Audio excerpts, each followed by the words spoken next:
Welcome. Shalom, everyone. So glad to have us all together.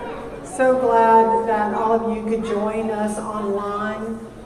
The 12 tribes gathered for the Feast of Tabernacles. So today we're going to resume the message of the manna. And upon completing the introduction, I really enjoyed the conversations afterwards. One conversation in particularly was very interesting I had with Pete and Alicia. They shared something that I was not aware of. It was regarding the manna being spoken of in the Book of Wisdom, which is one of the Apocrypha books. I was able to locate the verses, and I wanted to share them with all of you as well. Here it is. It was in chapter 16, verse 20 and 21. It reads, "Instead whereof thou feddest thy own people with angels' food, and did send them from heaven bread prepared without their labor, able to content every man's delight." Did y'all hear that? Able to content every man's delight. How many people were in the Exodus? Like 2.53 million? Hello. Able to content every man's delight and agreeing to every taste. Now, that's very difficult.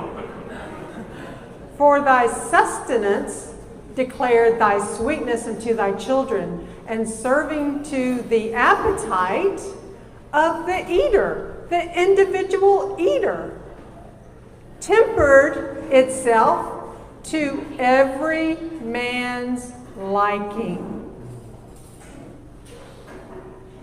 That was awesome.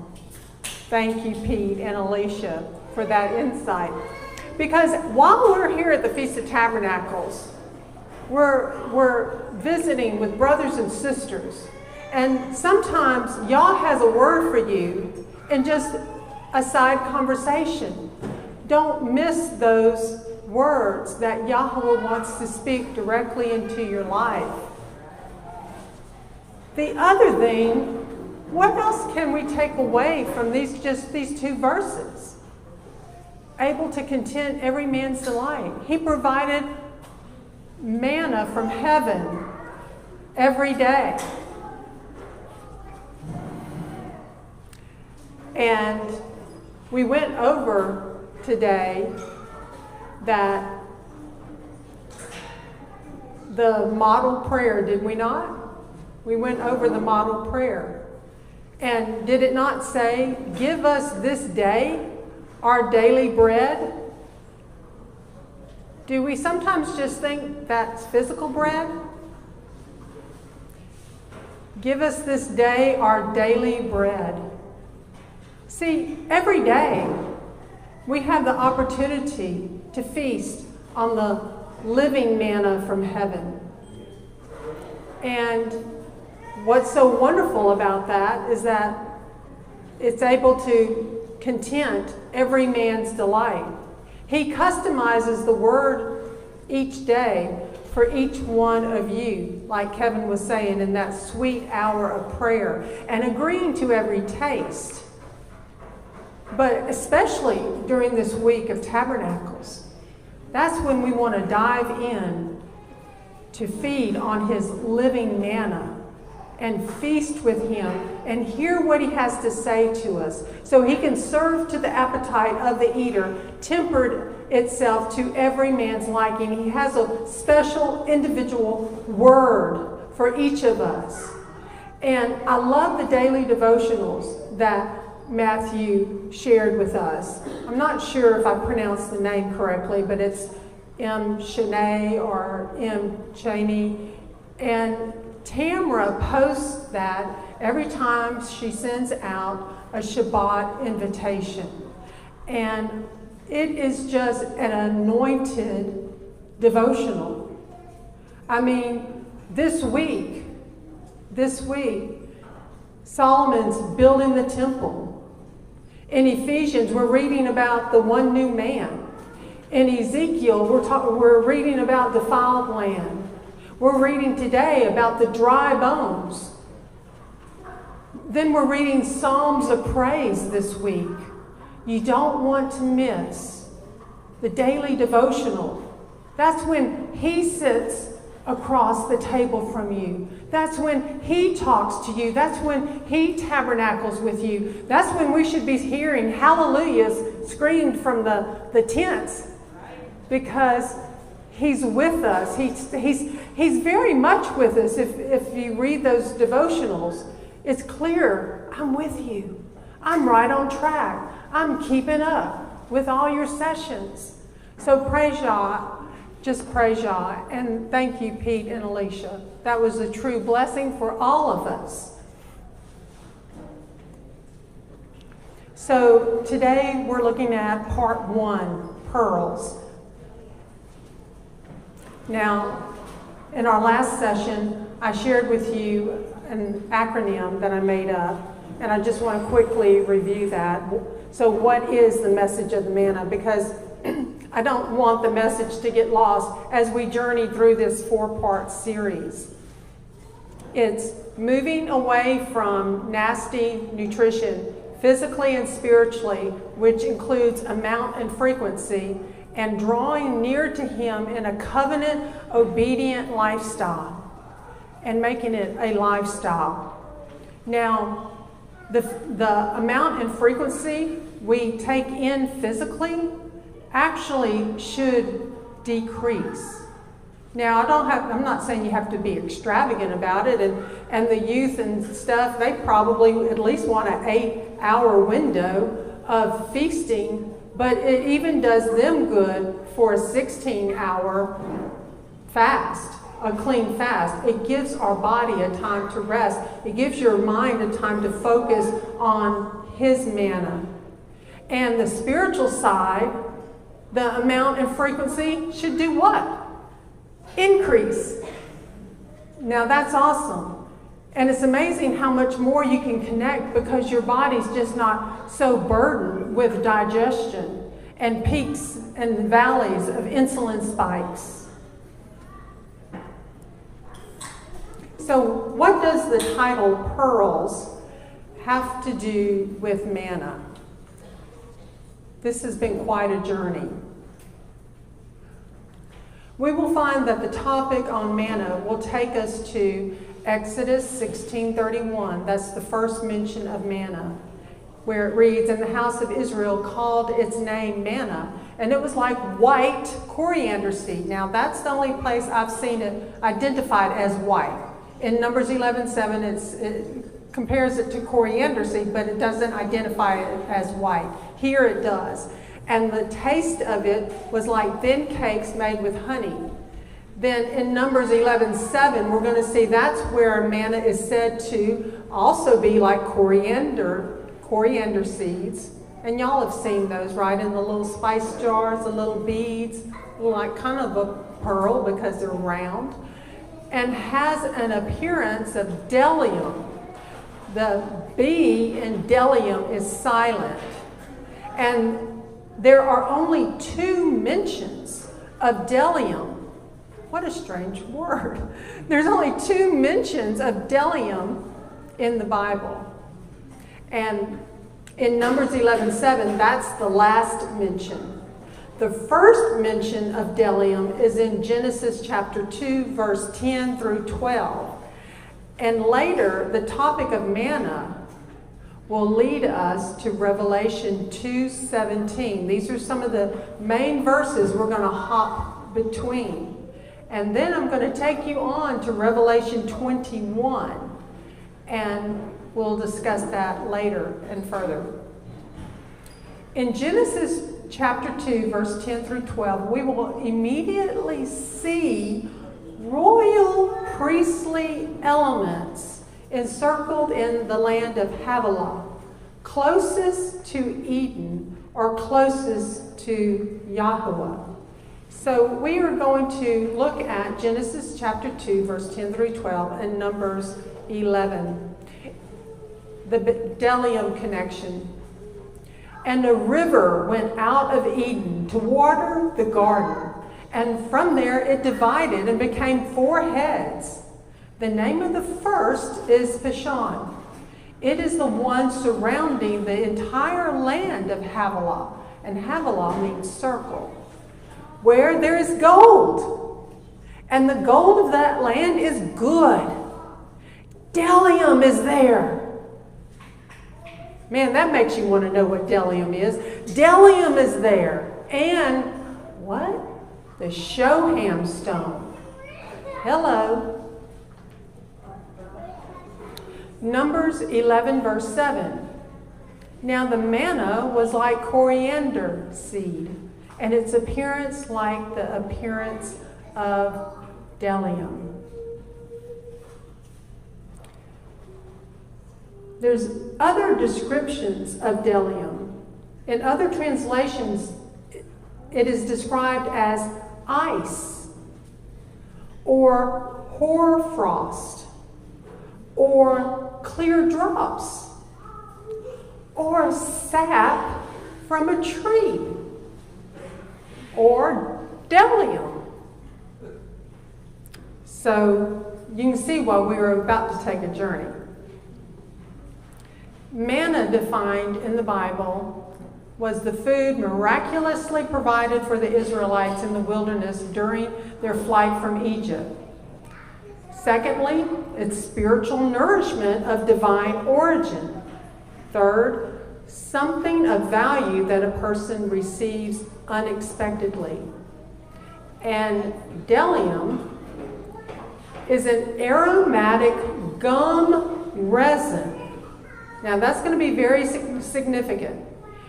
An aromatic gum resin similar to myrrh, produced by certain Asian and African shrubs or trees of the genus Commiphora, a name given to 2 aromatic gum resins, similar to myrrh but weaker. And lastly, an unidentified substance mentioned in the Bible in Genesis 2:12 and Numbers 11:7, variously taken to be a gum, a precious stone. So now we've moved from gum resin to a precious stone. Or what? Pearls. Or perhaps a kind of amber found in Arabia. Does that not have a broad definition? I found it to be very broad.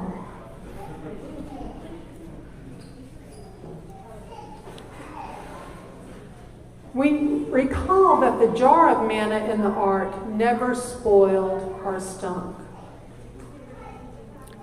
In Psalm 78:24, we read, "And he rained down manna on them to eat, and he gave them the grain of the heavens." To give you an idea of the discrepancy on defining bdellium, in the Septuagint it is considered as a precious stone, while Aquila, Symmachus, Theodotion, and the Vulgate render it bdellium, a transparent aromatic gum from a tree. Reland supposes it to be a crystal, while Wall and Hartman render it beryl. The Jewish rabbins, however, translate bedelak, which is the Hebrew word, and they translate bedelak by pearl. To continue with the definitions of manna and bdellium, in Strong's, it says probably from H914. This part kind of blew me away, okay? H914 is listed right below, and it means separate, set apart, setting off Israel from other peoples, making a distinction between clean and unclean, holy and profane. Divide into parts, prohibited in the case of fowls offered in sacrifice. So bdellium is probably from H914. It means something in pieces. That is a fragrant gum, perhaps amber, others a pearl. Therefore, the very definition of bdellium is connected to the root word meaning to separate, set apart, clean and unclean, holy and profane, divide into parts, but prohibited when birds were offered in sacrifice. Well, that connects us to Abraham's conditional guarantee with the flaying of the animals in Genesis 15, when the birds were not flayed so as not to break their bones. Obviously, bdellium has a unique connection to the root word that describes who? Describes us. It describes Israel scattered abroad. Who knew? I didn't. Please keep in mind that the only two places that bdellium is found is in Genesis 2:12 and Numbers 11:7, and both are very significant.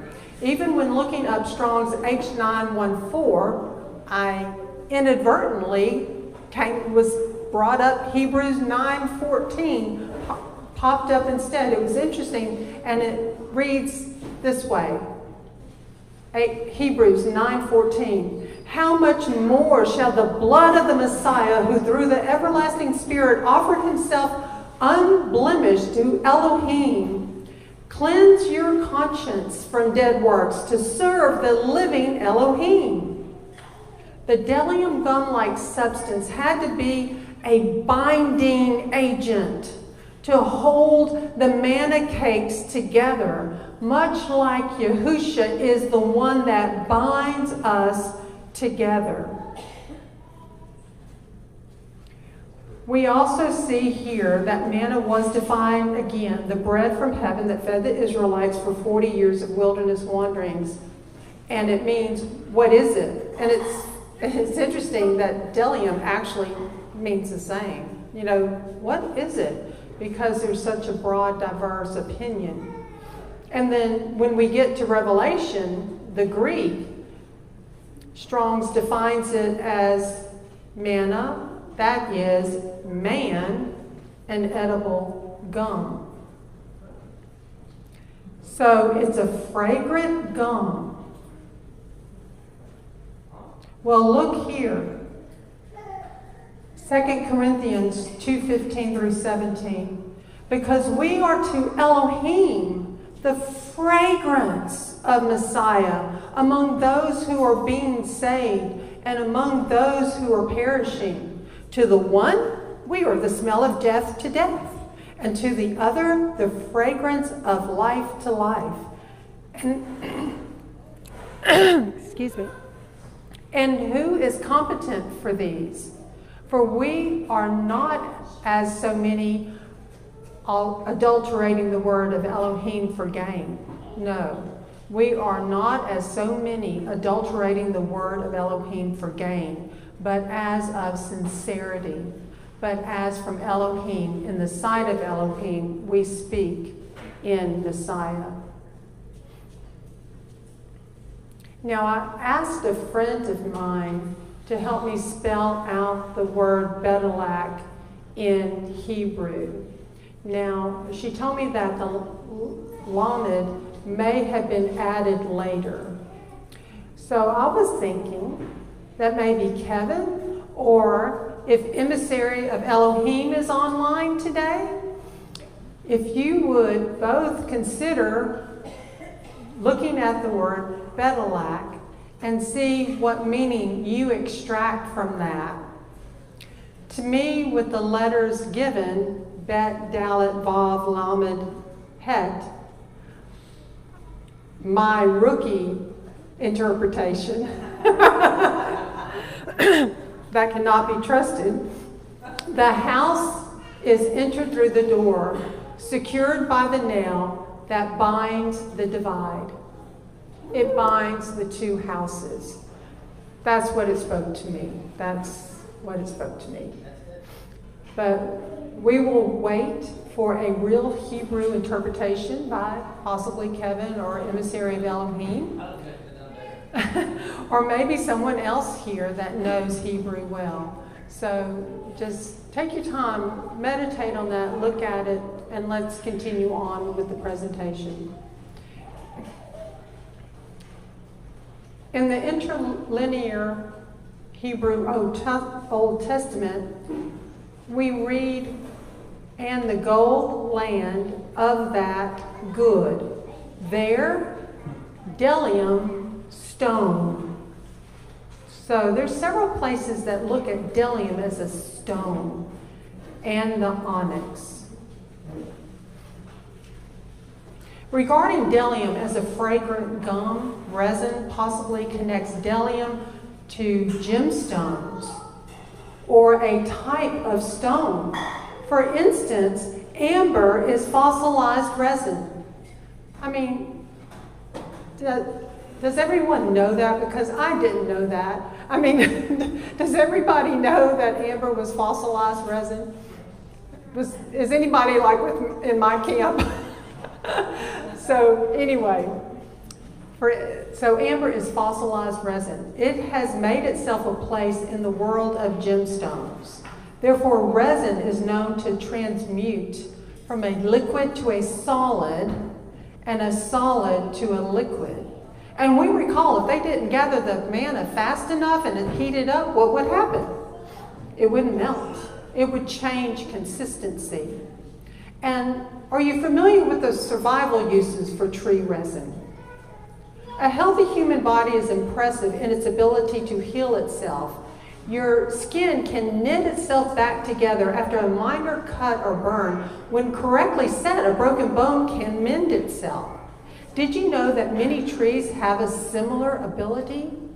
For example, when a pine tree loses a limb, you will notice that a sticky substance, sometimes called pitch, flows from the tree and covers the open area, essentially covering the wound like a bandage. This substance, called resin, keeps parasites and predators out of the tree and eventually hardens to form a permanent protective seal. For thousands of years, people all over the world have incorporated the healing powers of tree resin into their medicines. Ephesians 4, verse 30.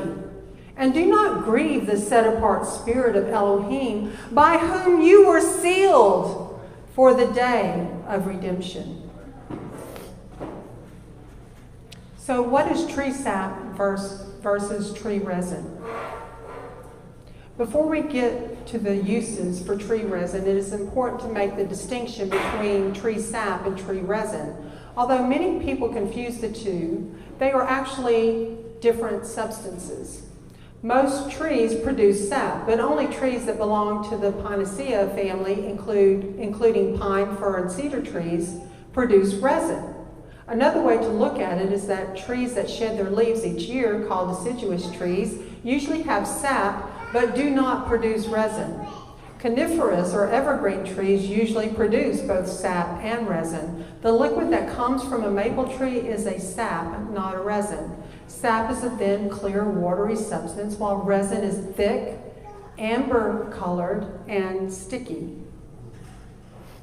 Human use of plant resins has a very long history that was documented in ancient Greece by Theophratus, in ancient Rome by Pliny the Elder, and especially in the resins known as frankincense and myrrh, prized in ancient Egypt.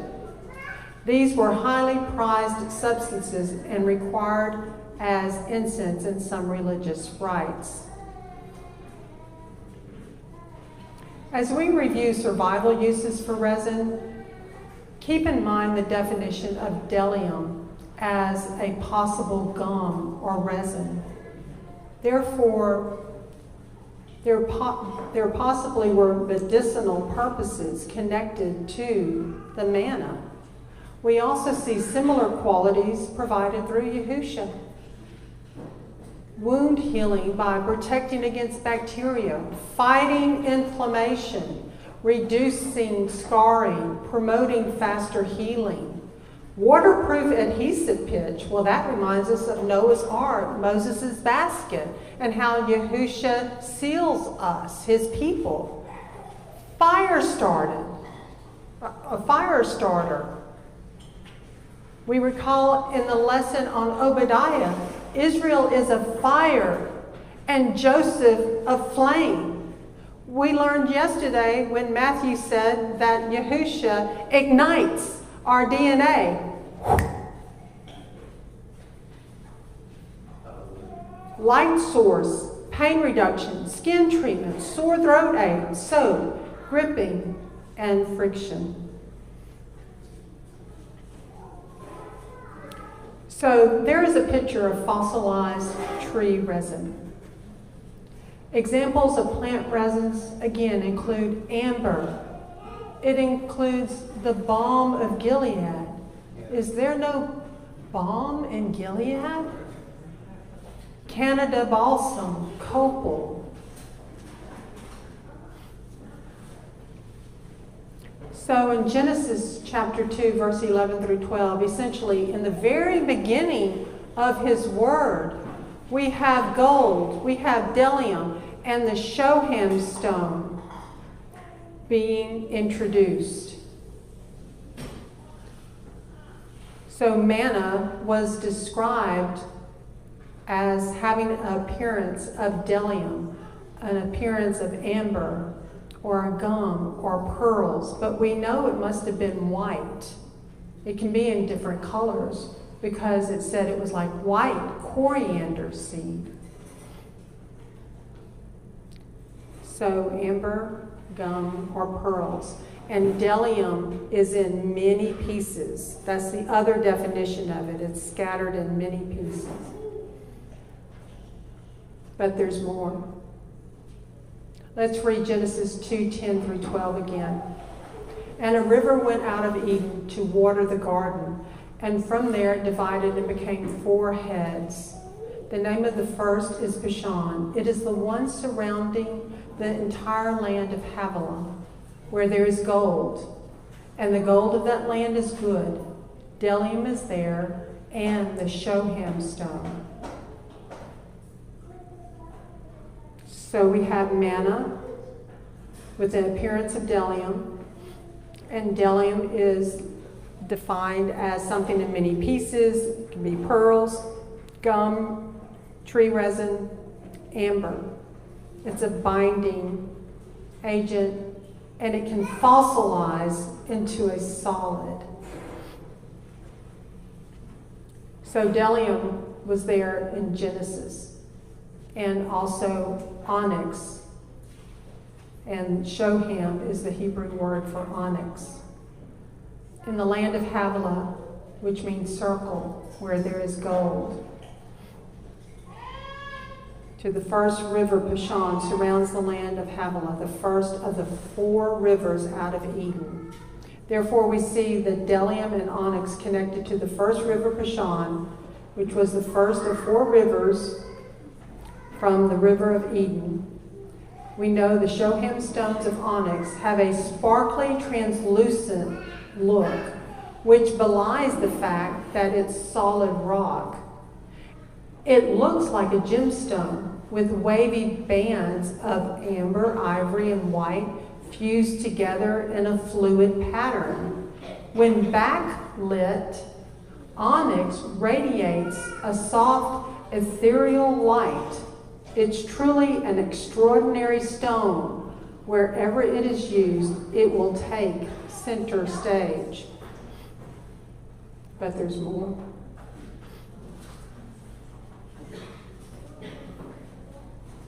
Shoham is translated as onyx in both Exodus 28:20 and Ezekiel 28:13. Shoham is Hebrew for onyx.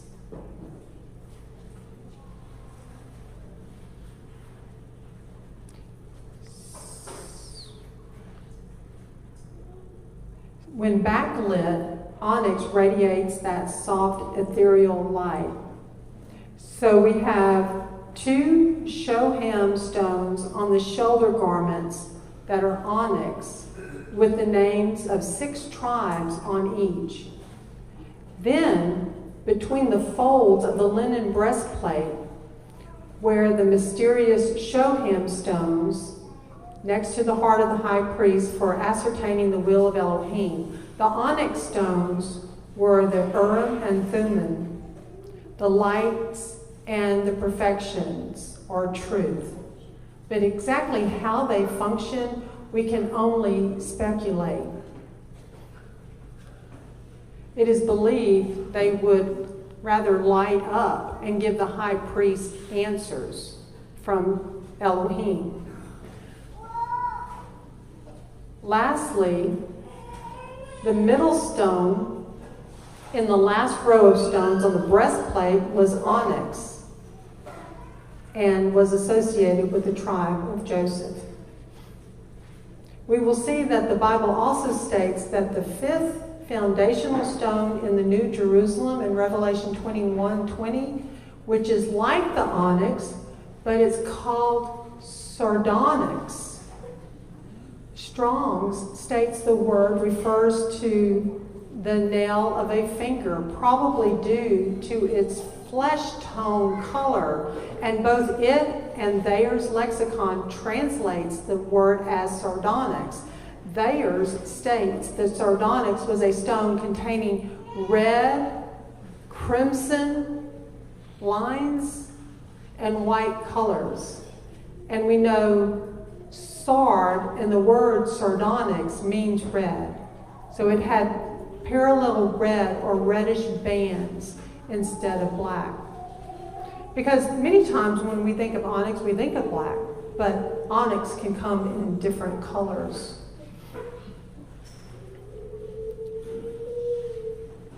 So in Exodus 28:9, we begin to read, "And you shall take 2 shoham stones and engrave on them the names of the sons of Israel, 6 of the names on one stone and the remaining 6 names on the other stone.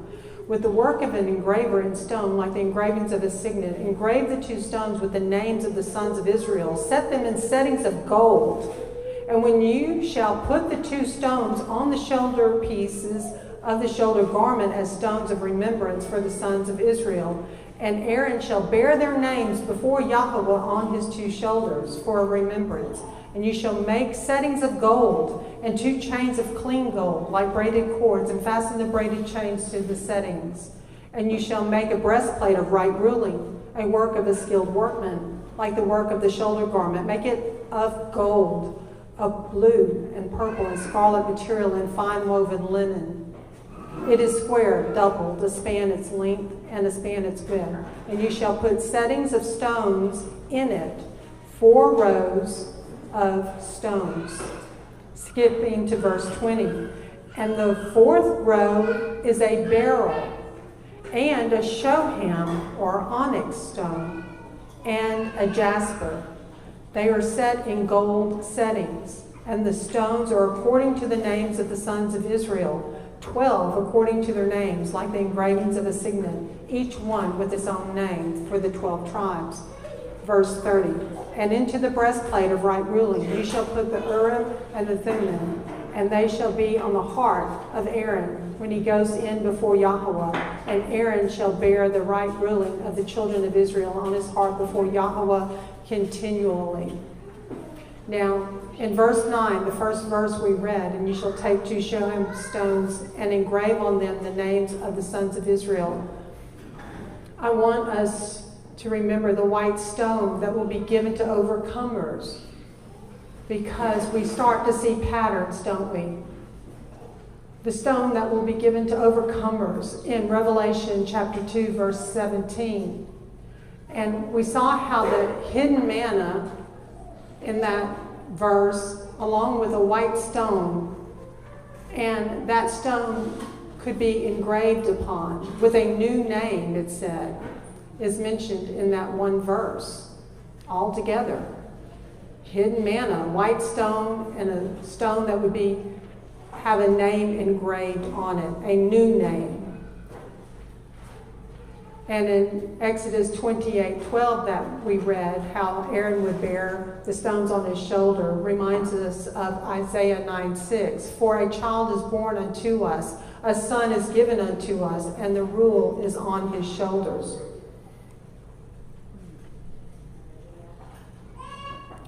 I want us to see the patterns between manna, bdellium, Israel, shoham, or onyx, and sardonyx.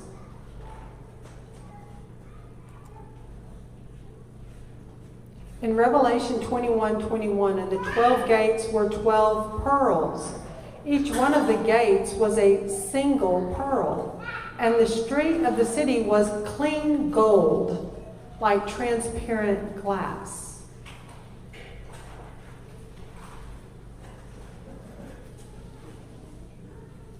Let's ponder this. Were the gates of pearl, were they oyster pearls? Or were they possibly bdellium pearls? We know the gates have the names of the 12 tribes written upon them, Revelation 21:12. Just like the onyx shoham stones on the shoulders of the high priest had the names of the 12 tribes, 6 on each shoulder. And we know that bdellium means pearl, and it is connected to set-apart ones of Israel presently in many pieces through the definition, the core definition. So, question, would it be an oyster pearl from an unclean creature? Can anything clean come out of unclean? Or possibly, maybe one day all things will be clean. I don't know. I just want us to ponder that. Because in Revelation, Strong's defines pearl as a pearl oyster, a pearl. So we have the definition of bdellium. And here are some graphics of what manna, bdellium, and white and honey-colored onyx look like. Many times when we think of onyx, like I shared, we think of black. But onyx can be several colors. So you see a slab of white onyx, you see a slab of onyx honey, you see a 1st century Roman cameo made from onyx. And at the top, you see coriander seed. And next to it, you see bdellium stones. And then a possible what manna may have looked like.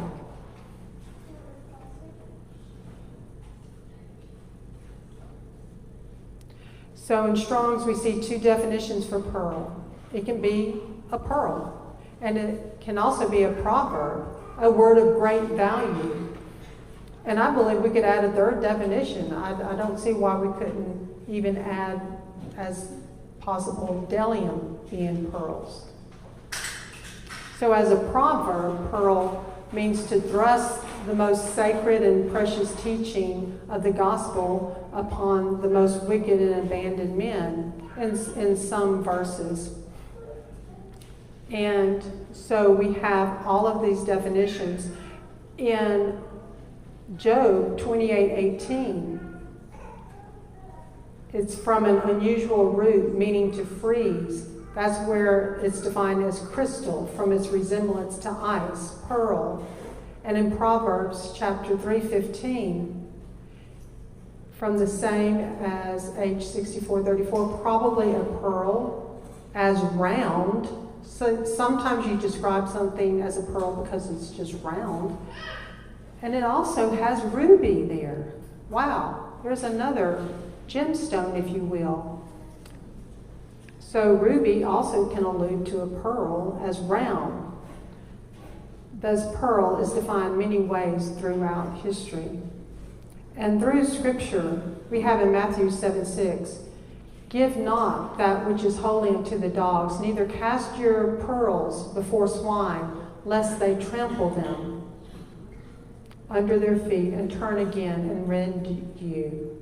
Again, the kingdom of heaven is likened to a merchant man seeking goodly pearls, who, when he found one of great price, went and sold all that he had and bought it. That's what Yahushua did for us, did he not? Did he not leave his throne room and came and searched us out? And then in turn, we found him, the greatest pearl of all. In like manner also that women adorned themselves in modest apparel, with shamefacedness and sobriety, not with braided hair or gold or pearls or costly array. But that rule doesn't apply to the Revelation 17 woman. And the woman was arrayed in purple and scarlet color and decked with gold and precious stones and pearls. Now those may have been oyster pearls.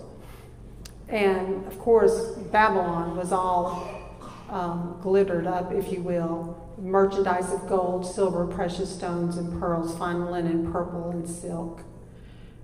In Revelation 18:16, and saying, Alas, alas, that great city that was clothed in fine linen and purple and scarlet and decked with gold and precious stones and pearls. And Revelation 21:21, and the 12 gates were 12 pearls. Each one of the gates was a single pearl, and the street of the city was clean gold like transparent glass. 1 Peter chapter 2, verse 4 through 7, drawing near to him, a living stone, rejected indeed by men, but chosen by Elohim and precious. You also, as living stones, are being built up a spiritual house, a set-apart priesthood, to offer up spiritual slaughter offerings acceptable to Elohim through Yahushua HaMashiach, because it is contained in the scripture, See, I lay in Zion a chief cornerstone, chosen, precious, and he who believes on him shall by no means be put to shame. This preciousness, then, is for you who believe. But to those who are disobedient, the stone which the builders rejected has become the chief cornerstone. The message of the manna involves exercising biblical obedience over both our physical and spiritual dietary appetites, which should have begun at our Exodus. But praise Yah, better late than never, that we're learning these foundational truths. Exodus 12:18, in the first month, on the 14th day of the new month in the evening, you shall eat unleavened bread until the 21st day of the new month in the evening. For 7 days no leaven is to be found in your houses. For if anyone eats what is leavened, that same being shall be cut off from the congregation of Israel, whether sojourner or native of the land. Do not eat that which is leavened. In all your dwellings you are to eat unleavened bread. For the most part, most of us learned what to eat, when to eat, how to eat, by the world and from our parents, from our cultures. They dictated our diets and disciplines in the natural realm. The shift for the Israelites out of cultural Egypt began with Passover, as recorded in Exodus 12. Simultaneously, Yahweh was also teaching about leaven, first in the natural and later in the spiritual. Yah patiently chooses to teach us spiritual truths based on our natural reality. So they were to eat. They were not to eat anything that had leaven in it. Yahushua's food was to do the desire of his Father. John 4:31 through 34. But in the meantime, his taught ones were asking him, saying, Rabbi, eat! And he said to them, I have food to eat of which you do not know. Then the taught ones said to each other, Did anyone bring him food to eat? Yahushua said to them, My food is to do the desire of him who sent me and to accomplish his work. Yahushua was always prepared for what the day held. His focus and nourishment, or food, was accomplishing the desire of his Father first and foremost. His disciples were concerned for him and wanted him to physically eat. He chose instead to feed on spiritual manna and do the desire of his Father and accomplish his Father's work.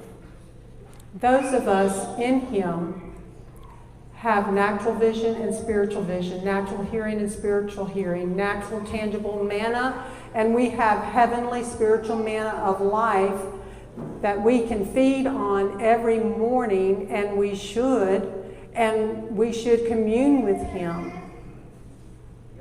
As we draw closer to him, our physical manna exists more and more in a denigrated manner, because this world promotes it like top of the line, which are the things of the world that grow strangely dim.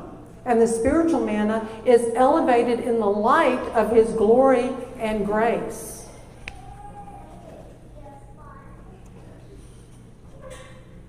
Yahushua's spiritual manna and ministry superseded his need for manna in the natural.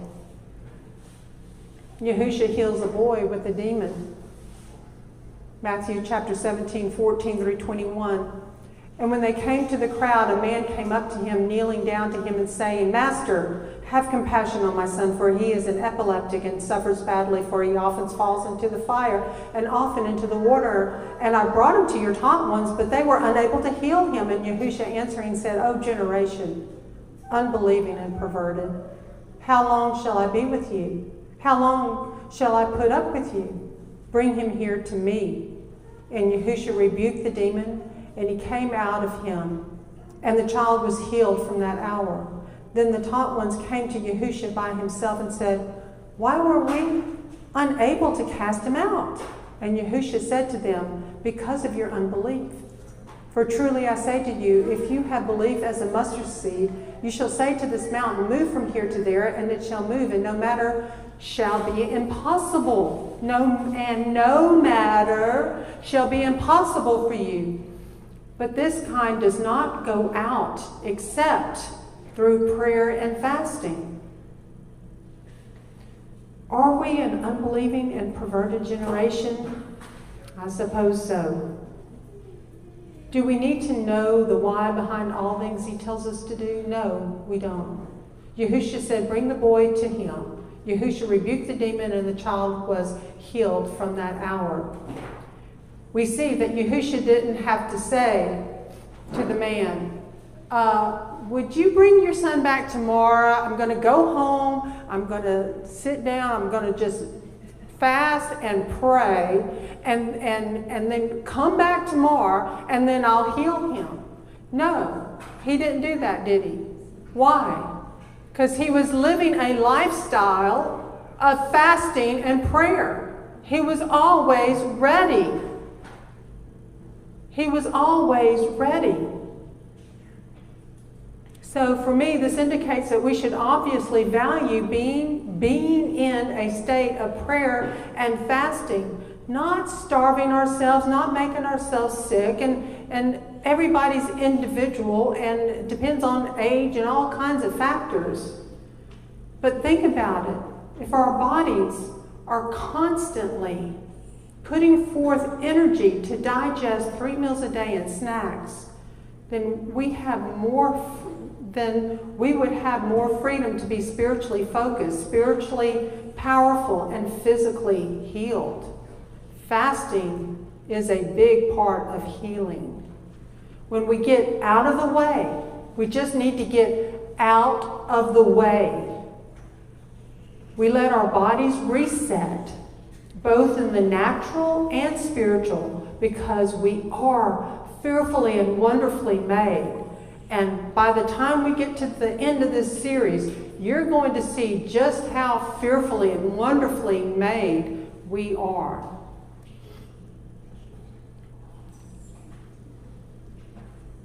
Obedient disciplines begin with instructions as practiced in the natural. Then those disciplined skills create success for our supernatural spiritual journey. Like all of you parents here at Sukkot with your children and those online, you are raising your children biblically in a covenant-confirming obedience to Yahweh. You are raising the next generation that will understand how to live and walk in a covenant-obedient lifestyle. And for the rest of us, we get to see with our own eyes what that looks like, because most of us were not raised in that manner. And it's a beautiful thing to see. And it's a most important accomplishment as a parent to instill that in your children. Psalm 85:5. Would you be enraged with us forever? Would you draw out your displeasure from generation to generation? Would you not revive us again for your people to rejoice in you? Psalm 85:5 and 6. 1 Corinthians chapter 15, 45 through 49. And so it has been written, the first man, Adam, became a living being, the last Adam, a living, life-giving spirit. The spiritual, however, was not first, but the natural, and afterward the spiritual. The first man was of the earth, earthy. The second man is the master from heaven. As is the earthy, so also are those who are earthy. And as is the heavenly, so also are those who are heavenly.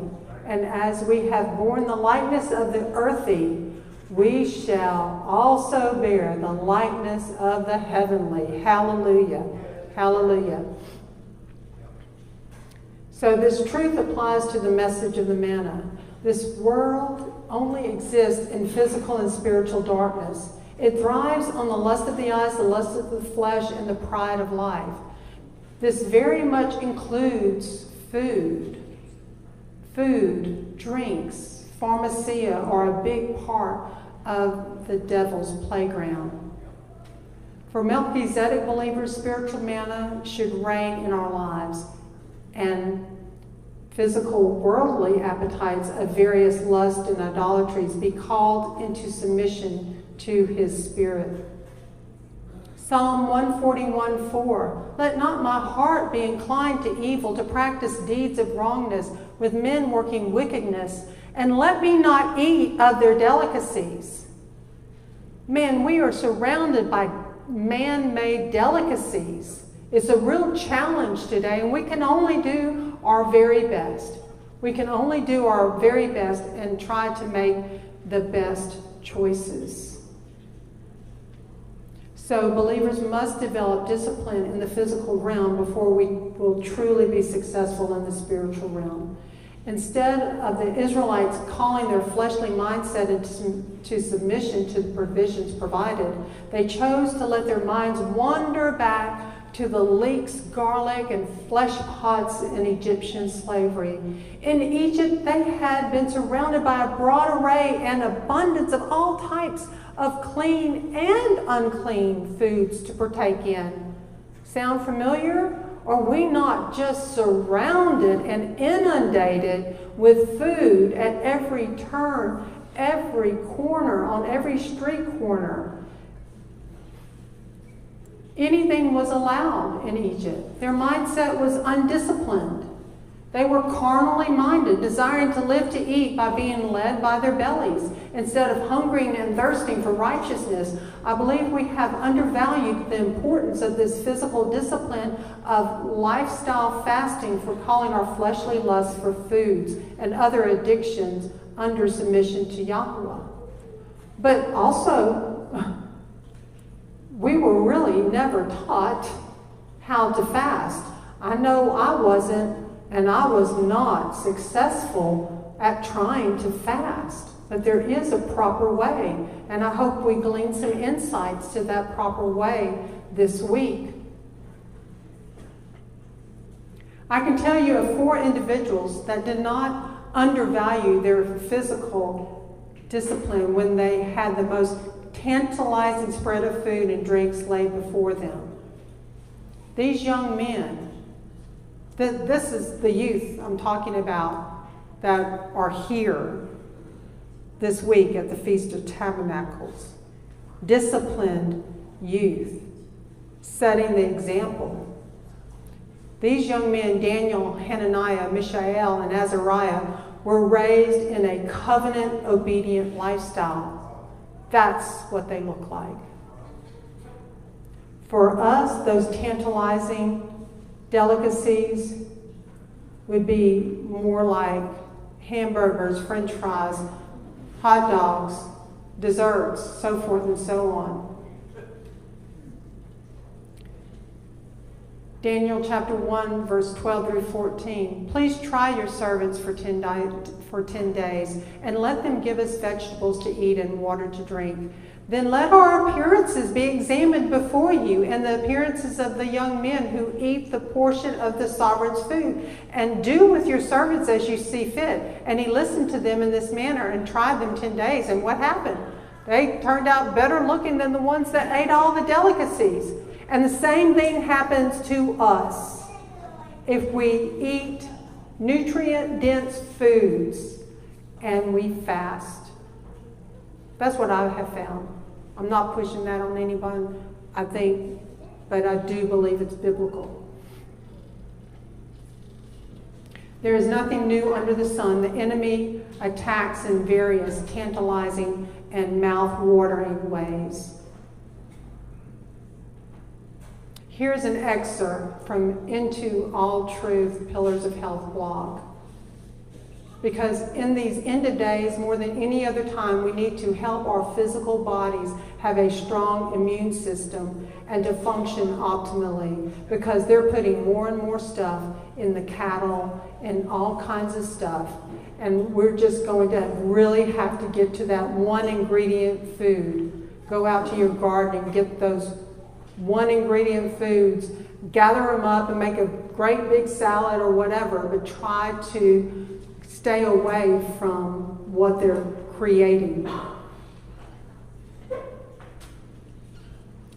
I'm not advocating any particular product or person, only that we become mindset coaches over our bodies and submit to being fully led by His Spirit, having the mind of Yahusha. We must get our fleshly appetites out of the way in order to live victoriously and walk in the power of the resurrection and not be a stumbling block. Because if you look out at the worldly upcoming generation, they are badly suffering. They are badly suffering.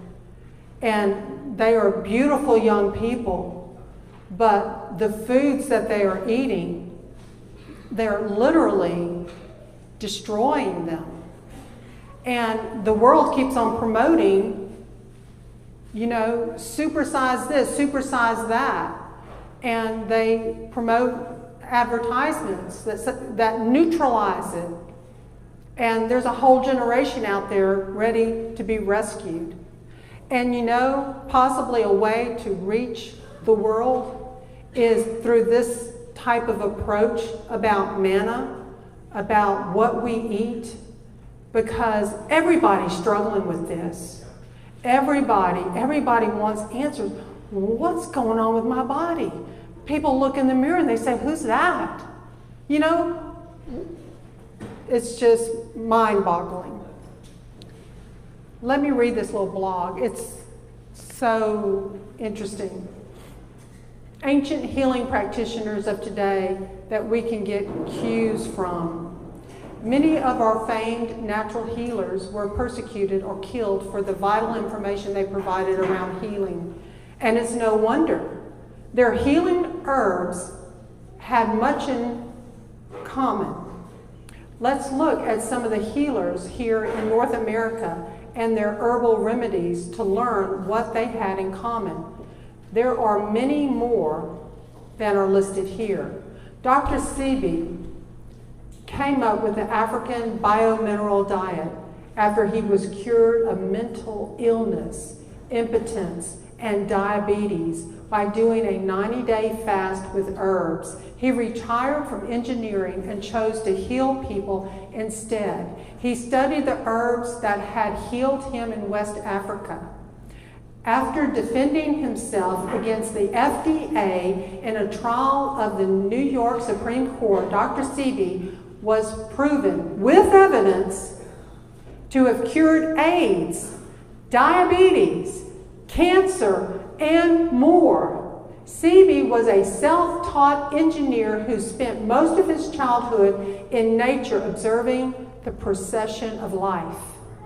According to Sebi, our pituitary gland, this is what I was talking about earlier, Jose, our pituitary gland is made of carbon and our cerebral cortex, copper.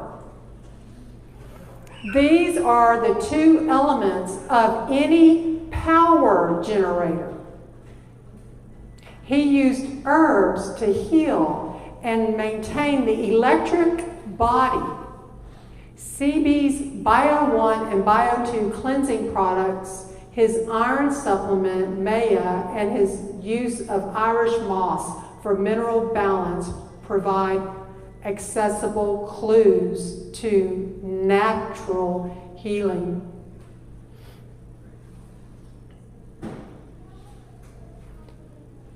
Matthew 3:16. And having been immersed, Yahushua went up immediately from the water, and see, the heavens were opened, and he saw the Spirit of Elohim descending like a dove and coming upon him, and see, a voice out of the heavens saying, "This is my Son, the beloved, in whom I delight." Then Yahushua was led up by the Spirit into the wilderness to be tried by the devil, and after having fasted 40 days and 40 nights, he was hungry. And the trier came and said to him, "If you are the Son of Elohim, command these stones become bread." But he answering said, "It has been written, man shall not live by bread alone, but by every word that comes from the mouth of Yahweh." Satan is always attacking us many times with food. And of course, Yahushua was quoting from Deuteronomy chapter 8, verse 3. So right after the mikvah of Yahushua by John the Immerser, the priestly transference had taken place. John the Immerser was serving as the high priest after the Aaronic Levitical order. He was functioning out in the wilderness due to the corruption in the temple. With this transference, Yahushua, our high priest after the order of Melchizedek, was now elevating the Melchizedek priesthood back to its reigning position. He immediately teaches us the same lesson he taught at the Exodus, as stated in Deuteronomy 8:3, about man shall not live by bread alone. Just look at that. Satan first tried Yahushua regarding food.